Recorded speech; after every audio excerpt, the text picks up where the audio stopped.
d'accueillir Francine Dubail et ses invités. Bonjour messieurs, dames. Francine, vous jouez les pompiers de service. Katia étant bloquée sur la 31. Bonjour à tous. Alors aujourd'hui, vous avez l'habitude, dans l'édition de l'emploi, on vous présente soit des start-up ou des entreprises ou des écoles. Et là, aujourd'hui, on a le plaisir d'accueillir Moustapha Forar. Vous êtes directeur de l'ENSEM. Bonjour. Oui, tout à fait. Et puis dans la deuxième partie de cette émission, on retrouvera Patrice Adam, qui est vice-doyen de la faculté de droit, et on parlera justement de la clause de non-concurrence. Alors tout d'abord, sur l'école d'ingénieurs de l'ENSEM, l'école nationale supérieure d'électricité et de mécanique, elle est très réputée en France, faut le savoir. Oui, tout à fait. Elle fait partie de l'Oren INP, des 10 écoles d'ingénieurs de Nancy, mais c'est une école qui recrute au niveau national et à l'international. Généralement, vous recrutez combien d'élèves On a à peu près 150 ingénieurs par an qui sortent de cette école, donc ça fait 450 étudiants sur 3 ans. Alors concrètement, cette formation est unique en France. Pourquoi? Parce que vous travaillez certains domaines d'activité bien particuliers? Alors en fait, c'est une école, comme vous l'avez rappelé, de l'électricité et de mécanique, mais elle dispose, il y a 3 laboratoires qui sont hébergés par l'ENSEM. Donc on a 3 compétences, la mécanique, le génie électrique et les sciences de l'information. Et l'originalité, la spécificité du diplôme ingénieur de l'ENSEM, c'est de fabriquer des ingénieurs en énergie sur la base de ces 3 compétences. Donc c'est une formation transversale, généraliste dans le domaine de l'énergie, mais aussi on a un autre diplôme qui est ISN, c'est ingénierie des systèmes numériques, pour préparer nos ingénieurs à la transition numérique. Donc transition énergétique, transition numérique. Ça veut dire concrètement que ces jeunes vont trouver du travail dans des grands groupes. Je pense par exemple à ERDF, à EDF, à Areva.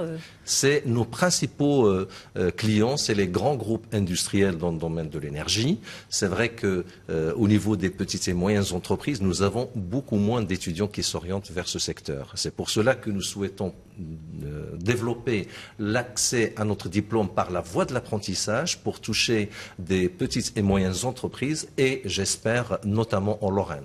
Alors, on va regarder justement ensemble le reportage qui a été réalisé justement sur cette école et on y retourne et on revient évidemment sur le thème de l'école juste après. C'est un reportage réalisé par Didier Vincenot. Gros plan sur les travaux proposés aux futurs ingénieurs formés à l'École nationale supérieure d'électricité et de mécanique de Nancy. Dans cette unité, les étudiants mettent au point des applications destinées à contrôler un drone. L'ENSEM, c'est aussi un grand département consacré à la transition énergétique. Le contrôle de l'air en fait partie. À l'ENSEM, nous aimons faire travailler des étudiants sur des projets concrets. Par exemple, avec ce véhicule, nous faisons travailler les étudiants sur 3 aspects fondamentaux de la transition énergétique, à savoir l'électricité, la mécanique et les sciences de l'information. Donc ces étudiants ont par exemple pour mission de mesurer la qualité de l'air dans Nancy. Alors les étudiants conçoivent tout, que ce soit la partie électronique, la partie mécanique et toute la partie alimentation électrique. Ils ont pour cela des imprimantes 3D, des logiciels de conception mécanique, des ateliers mécaniques et aussi des logiciels pour faire de l'électronique et de l'appareillage électronique également. L'énergie est notre avenir, économisons-la. L'association des étudiants travaille justement, en dehors des cours, à concevoir et fabriquer un véhicule destiné à parcourir le plus de kilomètres possible avec l'équivalent d'1 litre de carburant. Nous sommes l'ENSEM Éco-Marathon qui a pour but de fabriquer un véhicule qui soit le plus sobre énergétiquement pour participer à la compétition Éco-Marathon Shell. Donc là, nous fabriquons un nouveau véhicule qui sera alimenté par une pile à hydrogène qui devra faire des meilleures performances que l'ancien véhicule qui faisait 97 km par mètre cube, qui est environ 450 km par litre d'essence. L'énergie hydraulique fait également l'objet d'une recherche approfondie.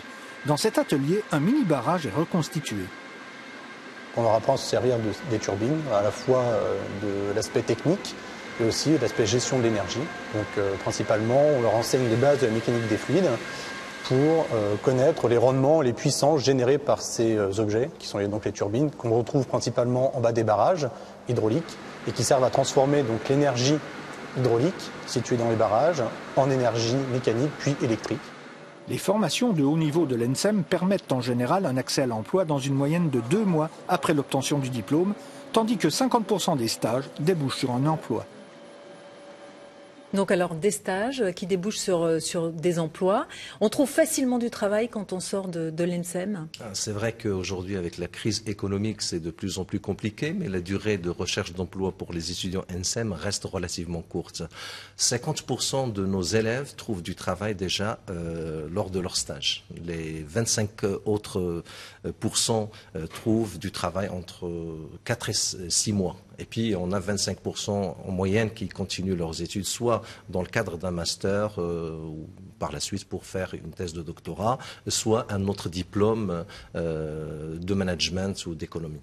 Ces jeunes trouvent du travail en France, à l'étranger, en Lorraine peut-être ? Alors, comme le recrutement est plutôt national, parce que la plupart de nos élèves viennent de la région parisienne, donc on ne les capte pas forcément dans la région lorraine. Donc ils repartent, comme nous l'avons indiqué tout à l'heure, au niveau des grands groupes, mais c'est vrai que le recrutement devrait être davantage régional pour pouvoir capter des étudiants au niveau de la Lorraine. Et pour ça, comment on peut faire pour qu'ils restent en Lorraine ? Alors, l'apprentissage pourrait être un moyen de développement de notre formation auprès des moyennes et petites entreprises. C'est vrai que c'est ce tissu qui crée des emplois aujourd'hui, mais on comprend bien que nos étudiants, parce que le nombre il est quand même limité, 150, arrivent à trouver plus facilement des places dans des grands groupes avec des carrières très prometteuses. Alors justement, 150 étudiants par an, concrètement, ça marche comment le recrutement? C'est sur concours? Une grande partie de nos élèves est recrutée sur concours, à peu près 90%. Donc c'est des concours à Bac+2 dans le cadre d'un concours commun à plusieurs écoles au niveau national. Et l'autre partie, c'est sur dossier. Nous recrutons à partir d'un BTS ou un UT des étudiants méritants avec un bon dossier. Donc il y a un jury qui juge de la recevabilité des dossiers et donc de l'intégration de ces étudiants. Et c'est des étudiants d'ailleurs qui intègrent très bien nos formations et qui réussissent très bien. Dites-moi, on regardait le reportage, il y a très peu de jeunes filles. Et encore, là, il y avait quand même quelques filles qu'on a vues. C'est vrai que c'est là où le bas blesse, dans nos écoles d'ingénieurs en général, l'ENSEM en particulier. C'est vrai qu'avec un intitulé mécanique électricité, ça n'attire pas les jeunes filles. C'est une erreur parce qu'en réalité, aujourd'hui, le travail dans le domaine de l'énergie, c'est plutôt conceptuel, c'est plutôt l'utilisation de machines, c'est beaucoup de réflexion. Et je crois qu'il y a une place importante pour les jeunes filles. En tout cas, je les encourage à postuler, à consulter le site de l'ENSEM pour voir les différents métiers auxquels nous préparons nos élèves. Et la féminisation devient une exigence pour nous. Alors évidemment, pour en savoir plus, le site internet de l'école. Je sais que l'école est également présente sur les réseaux sociaux. Et puis évidemment, vous faites découvrir les métiers lors des fêtes, notamment les fêtes de la science, hein, c'est ça? Nous avons voulu que l'école soit ouverte sur son environnement. Donc nous accueillons aussi des représentants des collectivités et d'autres institutions pour montrer ce que nous faisons dans nos écoles. Nous accueillons des collégiens, des lycéens, pour les aider à construire leurs projets d'orientation et bien sûr ceux qui souhaiteraient faire de l'énergie leur métier, leur place bien sûr est à l'ENSEM. À mon avis, c'est un secteur d'avenir quand même l'énergie, non? Très clairement pour plusieurs décennies, oui, tout à fait. Mostafa Fourar, merci d'avoir été avec nous.